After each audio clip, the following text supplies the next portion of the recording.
मैं काशी की धरती से जितने भी दोस्त ऑनलाइन या ऑफलाइन जुड़े हुए हैं, सभी दोस्तों का स्नेहवंदन। तो दोस्तों, आए नित्य की भांति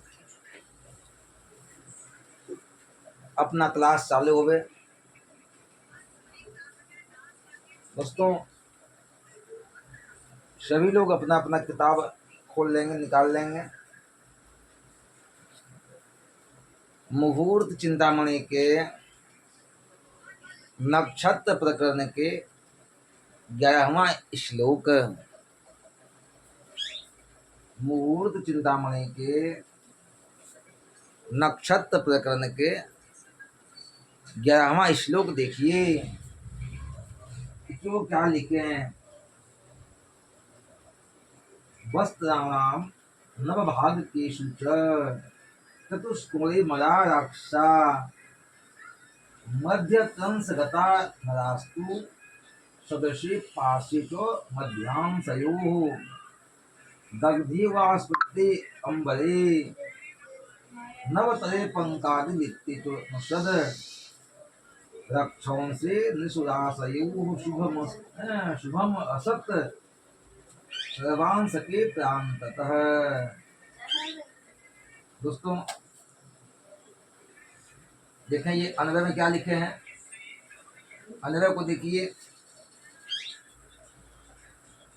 वस्त्राणाम नवभागेषु चतुष्कोणे अमराः देवाः ज्ञेयाः मध्यतंसगताः राक्षसाः मध्यांशयोः सदृशे पार्श्वे नरा ज्ञेयाः तत्र रक्षंसे नवतरे अम्बरे दग्धि स्फुटिते पंकादिलिप्ते नुषत तथा निषुदांशयोः शुभम तथा प्रान्ततः सर्वांशके दग्धे स्फुटिते पंकादिलिप्ते अशत अशुभम ज्ञेयम्। दोस्तों, इनका कहना यह है कि जो नए वस्त्र जो पहनते हैं, जो नया वस्त्र जैसे धोती हो गया, धोती पहनते हैं, तो पहले ही बता दिया गया है कि नया वस्त्र किस नक्षत्र में पहनना चाहिए, किस दिन को पहनना चाहिए, वो पहले ही बता दिया गया है। अब इनका कहना यह है कि वह जो वस्त्र है ना, जो धोती है, उसको 9 भाग कीजिए। धोती को 9 भाग कीजिए और चारों कोनों में देवता का उसमें स्मरण कीजिए, कल्पना कीजिए। धोती के जो 4 कोना हैं, उन 4 कोनों में देवता की कल्पना करें और जो मध्य के 3 भाग हैं, उस 3 भाग में राक्षस की कल्पना करें और मध्य के जो दोनों भाग बचा है, उस दोनों भाग के बगल में जो है वो मनुष्य की कल्पना करें। पूरा समझ गए। जैसे कि एक पूरा धोती जैसे जो हम पहनेंगे, धोती लीजिए, उसको 9 भाग कीजिए। उसके चारों कोनों में जो देवता का की कल्पना कीजिए। उसके जो मध्य के 3 भाग हैं, उसमें राक्षस की कल्पना कीजिए और उसके मध्य भाग के बगल में दोनों साइड में मनुष्य की कल्पना कीजिए। ठीक है। अब ये कहते हैं, एवं यदि राक्षसों के अंश में जो राक्षस के अंश में जो 3 भाग है राक्षस वाला, उस अंश में अगर यदि वो जल जाए, कट जाए, फट जाए, कीचड़ लग जाए, गंदा हो जाए, काला हो जाए, तो इसे अशुभ कहते हैं। हाँ, इसे अशुभ कहते हैं।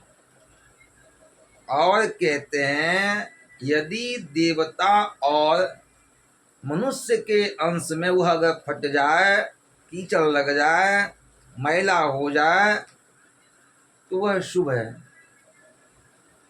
हाँ, और यदि चारों कोनों पर जो देवता का जहाँ कल्पना किए हैं, अगर वह फट जाए, कट जाए, मैला हो जाए, कीचड़ लग जाए, तो वह अशुभ होता है, वो अशुभ होता है।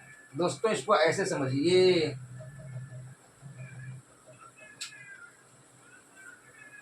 इसे आप ऐसे समझिए,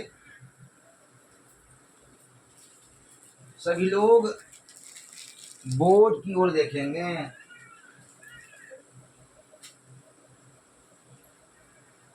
सभी लोग बोर्ड की ओर देखेंगे। नहीं उड़ेगा।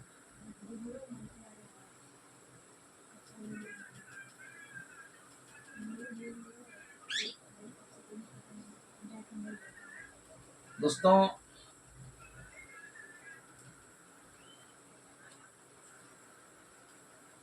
जैसे कि एक नवीन धोती को लीजिए, जो नया वस्त्र है उसे लीजिए। मान के चलिए ये हमारी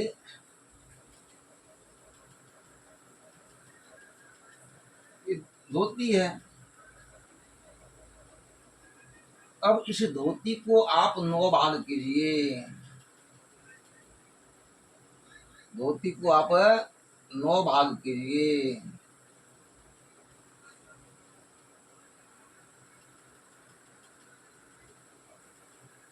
दोस्तों, ये धोती है, इसे 9 भाग कीजिए। अब कहते हैं इनके चारों कोनों में, ये चारों कोना हो गया,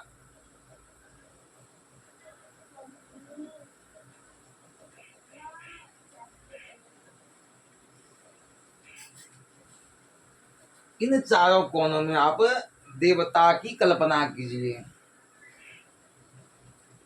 और जो मध्य का जो जो 3 भाग है,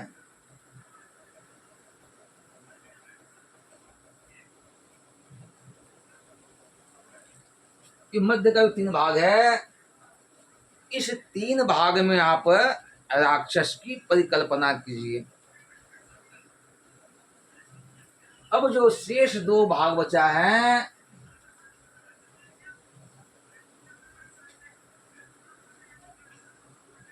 इन 2 भाग में आप इस 2 भाग में आप मनुष्य की कल्पना कीजिए। ये स्थान जो चारों कोना है, यहाँ आप देवता की कल्पना कीजिए। मध्य का जो 3 भाग है, इसमें आप राक्षस की कल्पना कीजिए। अब मध्य में जो 2 भाग बच गया, इसमें आप मनुष्य की कल्पना कीजिए। अब ये कहते हैं अगर यदि जो मध्य का भाग ये हो गया, नहीं, मध्य का भाग ये हो गया है, इस भाग में अगर यदि कहीं कट जाए, फट जाए, मैला हो जाए, कीचड़ लग जाए, तो इसे अशुभ माना गया है। ये इसे अशुभ माना गया है।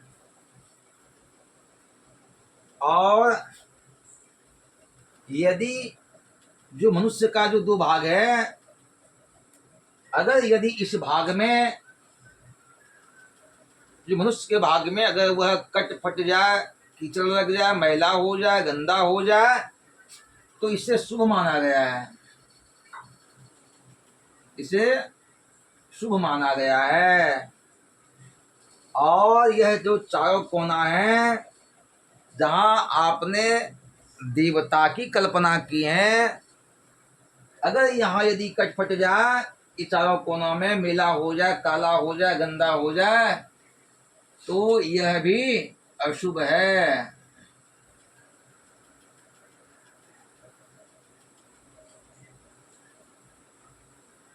दोस्तों, अगर यदि जहां आपने देवता की कल्पना की है उस जगह पे अगर यदि कट फट जाए, मैला हो जाए, गंदा हो जाए, कीचड़ लग जाए, तो उसे अशुभ माना गया है। दोस्तों, आज का क्लास अब यही संपन्न होता है। जिन्हें समझने में कोई समस्या हो वो बताएंगे या मैसेज करेंगे, मैसेज के माध्यम से या फ़ोन के माध्यम से बताएंगे। लेकिन यह जो 11वां श्लोक है उसको आप ऐसे समझिए, आप उसे फिर से समझिए जैसे कि एक जो नवीन वस्त्र जो हम पहनेंगे, जैसे धोती हो गया, उसको आप 9 भाग कीजिए, धोती को आप 9 भाग कीजिए, उसके चारों कोनों में आप देवता की कल्पना कीजिए, उसका जो मध्य भाग है वो 3 जगह जो है उसमें पर राक्षस की कल्पना कीजिए, मध्य में जो 2 भाग बच गया है उसमें आप मनुष्य की कल्पना कीजिए। अब कहते हैं अगर यदि राक्षस के भाग में अगर यदि वह कट फट जाए, जल जाए, कीचड़ लग जाए, तो शुभ नहीं है, अशुभ है। अगर यदि जहाँ अपने मनुष्य की कल्पना किया है वहाँ कुछ हो जाए, वहाँ फट जाए, कट जाए, कीचड़ लग जाए, काला हो जाए, तो वह शुभ माना गया है।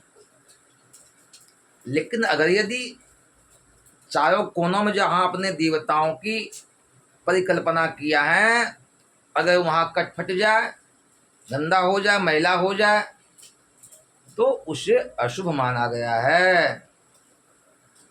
दोस्तों, फिर हम कल शाम को मिलेंगे 7 बजे। जय माता दी।